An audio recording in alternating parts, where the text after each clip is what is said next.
खाली कब्र की महान विजय। भाइयों और बहनों, आज हम इतिहास की सबसे महान घटना का उत्सव मनाने के लिए इकट्ठे हुए हैं। ये केवल एक त्योहार नहीं है, ये केवल एक परंपरा नहीं है, ये वह दिन है जिसने पूरी मानवता का भविष्य बदल दिया। 2000 वर्ष पहले शुक्रवार को यीशु मसीह को क्रूस पर चढ़ाया गया। लोगों ने सोचा कि सब कुछ समाप्त हो गया है। शिष्यों के दिल टूट गए थे, आशा समाप्त हो गई थी।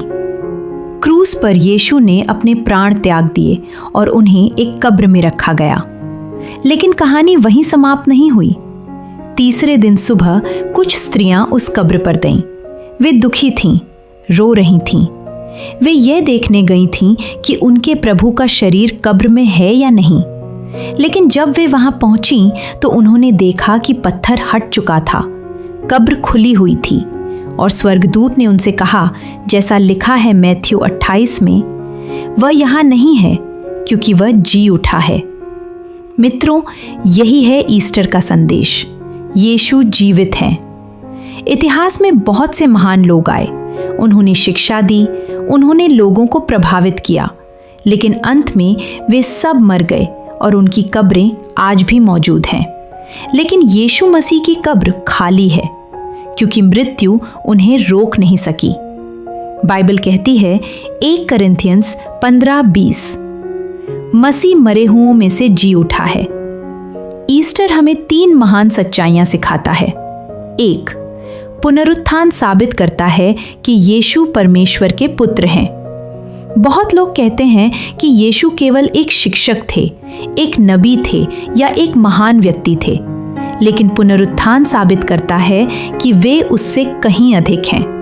उन्होंने स्वयं कहा था कि तीसरे दिन वे फिर जी उठेंगे और ठीक वैसा ही हुआ। इतिहास में किसी भी नेता ने मृत्यु को पराजित नहीं किया, लेकिन यीशु ने मृत्यु को हरा दिया। इसलिए ईस्टर ये घोषणा करता है कि यीशु केवल एक मनुष्य नहीं है, वे जीवित प्रभु हैं।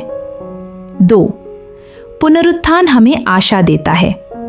दुनिया में आज बहुत निराशा है, युद्ध है, भय है, बीमारी है। लोग सोचते हैं कि जीवन का कोई अर्थ नहीं है, लेकिन ईस्टर हमें याद दिलाता है कि अंधकार अंतिम शब्द नहीं है। जब सब कुछ समाप्त होता हुआ लगता है, तब परमेश्वर एक नया आरंभ करता है। क्रूस के बाद पुनरुत्थान आया, दुख के बाद आनंद आया, मृत्यु के बाद जीवन आया। इसीलिए बाइबल कहती है, जॉन 11:25, पुनरुत्थान और जीवन मैं ही हूं। जिसके पास यीशु है, उसके पास आशा है। 3, पुनरुत्थान हमें नया जीवन देता है। ईस्टर केवल इतिहास की घटना नहीं है, ये आज भी लोगों का जीवन बदल सकता है। कई लोग पाप, अपराध बोध और अंधकार में जी रहे हैं। वे सोचते हैं कि उनका जीवन कभी नहीं बदल सकता, लेकिन जिस शक्ति ने यीशु को मृतकों में से जिलाया, वही शक्ति आज भी लोगों को नया जीवन दे सकती है। ईस्टर हमें बताता है कि कोई भी व्यक्ति परमेश्वर की कृपा से बहुत दूर नहीं है। चाहे आपका अतीत कैसा भी हो, यीशु आपको नया जीवन दे सकते हैं। खाली कब्र का संदेश। खाली कब्र पूरी दुनिया को 3 बातें बताती है। पाप की शक्ति टूट चुकी है, मृत्यु अंतिम नहीं है, यीशु जीवित है। इसलिए ईस्टर केवल एक कहानी नहीं है, ये जीवित सच्चाई है। आज सबसे महत्वपूर्ण प्रश्न ये नहीं है कि ईस्टर पर क्या हुआ। सबसे महत्वपूर्ण प्रश्न ये है, क्या यीशु आपके जीवन में जीवित हैं? क्या आपने कभी अपने पापों को स्वीकार किया है? क्या आपने कभी यीशु को अपने जीवन का प्रभु बनाया है? क्योंकि वही यीशु जिसने कब्र को जीत लिया, आज भी लोगों के दिलों को बदल सकता है। आज यदि आप नया जीवन चाहते हैं, यदि आप क्षमा चाहते हैं, यदि आप आशा चाहते हैं, तो यीशु आपको बुला रहे हैं। वे कहते हैं, जो मेरे पास आएगा उसे मैं कभी नहीं निकालूंगा। आज आप अपने दिल में प्रार्थना कर सकते हैं, प्रभु यीशु, मैं विश्वास करता हूँ कि आप मेरे लिए मरे और फिर जी उठे। मेरे पापों को क्षमा करें और मुझे नया जीवन दें। भाइयों और बहनों, आज हमने खाली कब्र की कहानी सुनी, लेकिन ईस्टर केवल इतिहास की कहानी नहीं है, ये आपके जीवन का निर्णय है। 2000 साल पहले यीशु ने क्रूस पर आपके पापों के लिए प्राण दिए और तीसरे दिन वे मृतकों में से जी उठे। बाइबल कहती है रोमन्स 10:9, यदि तू अपने मुंह से यीशु को प्रभु मान ले और अपने मन से विश्वास करे कि परमेश्वर ने उसे मरे हुओं में से जिलाया तो तू उद्धार पाएगा।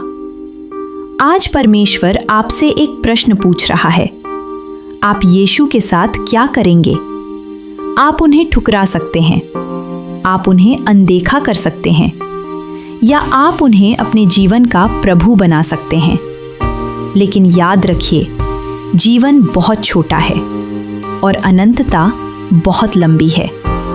कभी न कभी हम सबको परमेश्वर के सामने खड़ा होना होगा, और उस दिन सबसे महत्वपूर्ण बात ये नहीं होगी कि आपके पास कितना धन था, आप कितने प्रसिद्ध थे, या आपने कितनी सफलता पाई। उस दिन सबसे महत्वपूर्ण प्रश्न होगा, क्या आपने यीशु मसीह को स्वीकार किया? यीशु आज भी आपको बुला रहे हैं।